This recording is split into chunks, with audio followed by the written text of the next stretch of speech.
झोपू देत नाहीत रे. आता बरोबर आहे ना. तो पडगावाच्या बाहेर जाऊन पड आहे की नाही.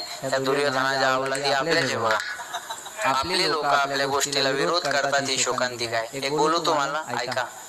राम मंदिर बांधल्यानंतर हिंदू जेवढा एकवटला नाही ना, तेवढा विरोधात मुसलमान एक झालेला आहे. रामगिरी महाराज बोलल्याच्या नंतर हिंदू जेवढा जागा झाला नाही ना, मुसलमान विरोधात 100% उभा राहिलाय. आज बोलणं लक्षात ठेवा. आज आपण आपल्या धर्माबद्दल गाफील आहेत माणसं. काय काय चुकीचं बोलले नाही रामगिरी महाराज. जे त्यांच्या ग्रंथात आहे तेच मानलं ना. जे त्यांच्या मौलवीनं अनेकदा सांगितलं तेच त्यांनी मानलं. चुकीचं काय त्याच्यात. आपल्या अर्ध्या आळकुंडात पिवळे झालेले पुरोगामी विचार म्हणणारे. तुझा बांगलादेश होईल मग कळल पुरोगामी विचार. बरोबर आहे ना.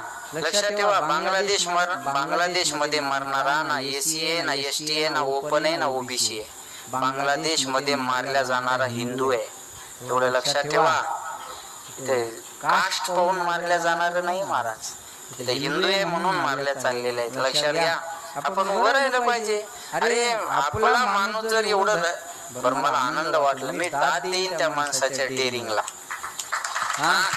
त्यांनी सांगितलं मी माझ्या बोलण्यावर ठाम आहे. मीडियावाले म्हणजे तुम्हाला केस वगैरे झाली, परिणामाला सामोरं जायला मी तयार आहे. अरे माणसं जीवावर उदार झालेले असतात धर्मासाठी. ते आपल्यासाठी पाय चाटून नसतात, इकडे तिकडे फिरणारे नसतात महाराज. अरे धर्मासाठी मरणाला सुद्धा माग न हटणारी माणसं आहे. ते लक्षात ठेवा. सोपी गोष्ट आहे काही. अरे धर्मकारण येत असेल तिथं राजकारण जातपात चुलीत घातली पाहिजे. कळलं माझं बोल ना. जिथं धर्माचा विषय येत असेल ते राजकारण गेलं चुलीत आणि ती जातही गेली चुलीत. अरे धर्मच नाही टिकला तर तुमचा नेता काय टिकल. चला बोला. धर्मच नाही टिकला तर तुमची जात काय टिकल. चला बोला. कुठं जात राजकारण घेऊन बसले. अरे जात राजकारण हे धर्मापेक्षा खूप छोट आहे. जेव्हा धर्म टिकेल तेव्हा या गोष्टीची काहीतरी गरज पडेल. अरे छत्रपती शिवाजी महाराज आणि तुकाराम महाराज जोडी होती ना. तुकाराम महाराज होती शास्त्राची भाषा आणि शिवाजी महाराज होती शस्त्राची भाषा. तुकाराम महाराजांना सांगितलं राजे आमच्याकडून नीट नाही झालेले तुमच्याकडे येतील, तुम्ही त्यांना दुरुस्त करा.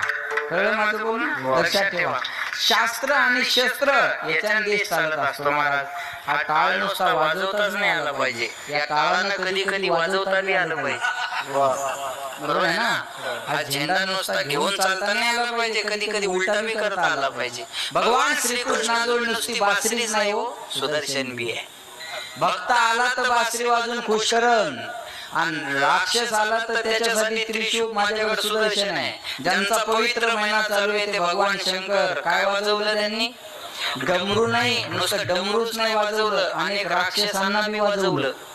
कळलं माझं बोलणं. भक्त आला तर डमरू, राक्षस आला तर त्रिशूळ माझ्याकडे विसरू नका. जास्त चांगुलपणा बी माणसाचा घात करणारा असतो बरं का. लय असं आपणच सगळं सांभाळलं पाहिजे, लय चालत जाऊ नका असं. कळलं माझं बोलणं. आपल्या धर्मावर संकट येत असेल तर आपण तिथं उभं राहिलं पाहिजे. लक्षात घ्या. आपल्या धर्मासाठी एखादा माणूस जर जीवावर उदार असेल तर आपण मागं तर उभं राहा आणि मागं उभं राहायला अडचण काय आपल्याला. एक सांगेल मी तुम्हाला. काही नालायक त्यांच्या विरोधात बोलली. अरे आपली लायकी काय, आपण बोलतो काय, कुणाबद्दल बोलतो आपण आणि कसे, कोण बोललं. काही तळवे चाटणारी बोलली. मी नाव घेत नाही अशाचे कीर्तनात.